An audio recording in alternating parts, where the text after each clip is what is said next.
In this video, I'm going to share with you 3 tips to increase satiety so that you may lose weight naturally without having to drink gallons of water or stuff your face with salads and veggies. Let me ask you, do you feel hungry while dieting and trying to lose weight? It's common, and it often leads to cravings and cheating on the diet, and eventually a lot of people give up because who wants to walk around hungry all the time, right?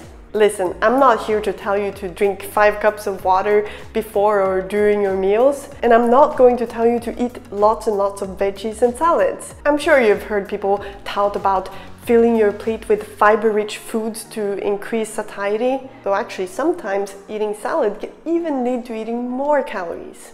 And no, I'm not against eating salads and fiber-rich veggies, though you don't need them for satiety. So let's take a look at those 3 tips to increase satiety. First though, for those who don't know me, I'm Ingunn, a Norwegian Viking and researcher sharing science-based no BS tips on losing weight naturally without suffering in the process. Make sure you're subscribed to my channel and click that bell button to be notified when I post new no BS videos on weight loss. Now, how can you increase satiety so that you may lose weight naturally while eating to satiety? Tip number 1, focus on nutritious, protein-rich foods. Data from more than 100 studies have found that people tend to eat until they have consumed a certain amount of protein, even if that means they don't have to eat a lot of calories. Think of it like this.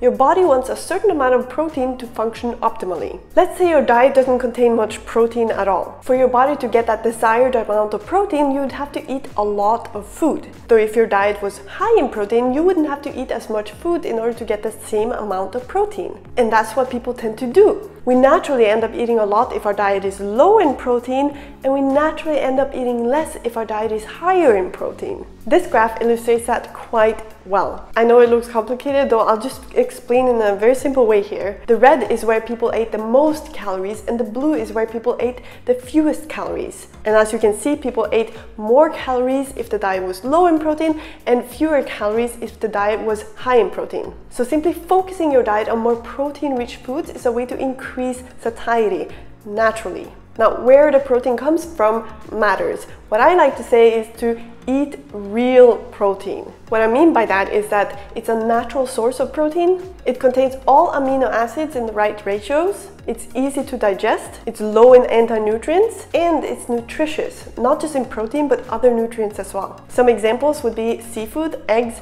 dairy, and meat from ruminant animals like beef and lamb. Now, here's the thing. Even if you eat lots of protein-rich foods, it's still possible to overeat. And to illustrate this, let me give you an example of what happened to me a while back. So there's this dish that I really like, and that's super simple. It's just ground meat with white rice and topped with cheese. I know it may not sound that amazing, though I love it. And I used to eat it quite often a while back. Though to make it even tastier, I swapped out the ground beef with ground lamb, and I added more cheese to the mix.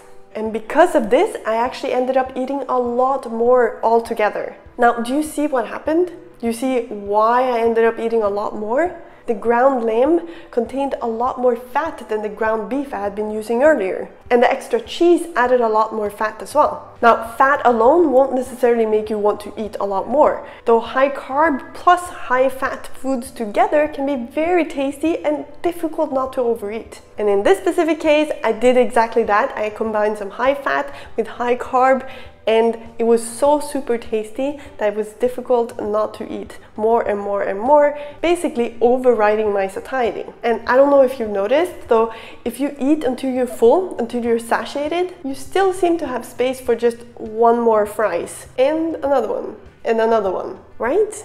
Again, fat plus carbs. And the same goes for chips, for example. Something I at least would be able to eat until my belly would basically burst. Though if you instead removed the fat and ate boiled potatoes instead, I'm pretty sure it would be difficult for you to overeat. So the second tip is do not combine high fat foods with high carb foods. Now, this does not mean we need to have a low carb or a low fat diet. It just means that for each meal, it can be a good idea to choose either fat or carbs as the main source of fuel for the sake of satiety. For example, if you're having rice for dinner, choose a leaner cut of meat and don't pour lots of high-fat sauce on your rice. And if you're having a fattier cut of meat for dinner, maybe instead of rice, try squash or pumpkin that are lower in carbs. By the way, if you're enjoying this video, I would really appreciate if you gave it a thumbs up, and make sure you subscribe to my channel and click that bell button to be notified when I post new no BS videos on weight loss. And you may find lots more tips on my Instagram at VikingIngunn. And if you have any questions, put them in the comments below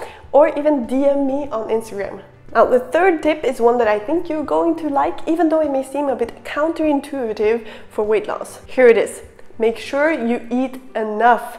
Now, I would definitely do all 3 tips together, not just this last one, because what you eat is even more important than how much. I mean, 2 diets containing the same number of calories can even have a very different effect on your weight. I know, it sounds strange. People always tell you it's all about the calories, right? Well, I talk about this in one of my previous videos, so go check it out. I'll link to it in the description. You'd be surprised. Now, back to tip number 3 for increasing satiety. Making sure you eat enough. What a lot of people end up doing when trying to lose weight is to eat very little during the week from Monday to Friday, and when the weekend finally arrives, you're so hungry and you have so many cravings that are built up during the week that you eat almost anything and everything. Sounds familiar? I wouldn't blame you. I've done similar things in the past.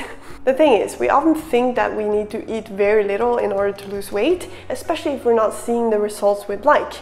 However, instead of starving yourself on low-calorie food during the week, try to eat to satiety using the tips we talked about in this video. This will help you keep satiated and less likely to go into the weekend with loads of cravings. Of course, during the weekend, it's also a good idea to follow these steps, at least with the main meals, to help with satiety, so that you're less likely to overeat and then feel bad about it afterwards. Satiety is such an underrated and overlooked part of weight loss, because by increasing satiety, we may lose weight naturally without feeling miserable in the process. I mean, who doesn't want that, right?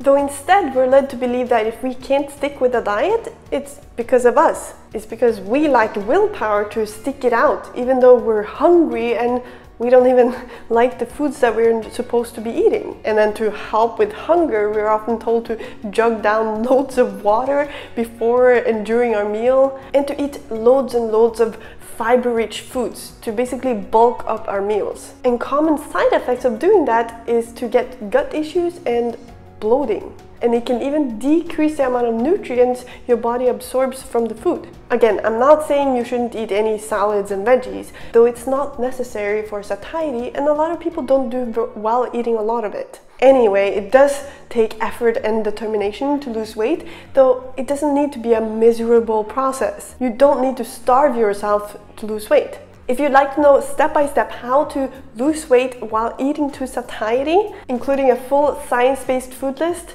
weekly instruction videos, weekly accountability check-ins, and personal support, check out my 90-day Slim by Science program at slimbyscience.com. I'll put the link in the description. If you enjoyed this video, I would really appreciate a thumbs up, and let me know in the comments if you have any questions. I'll see you in the next video.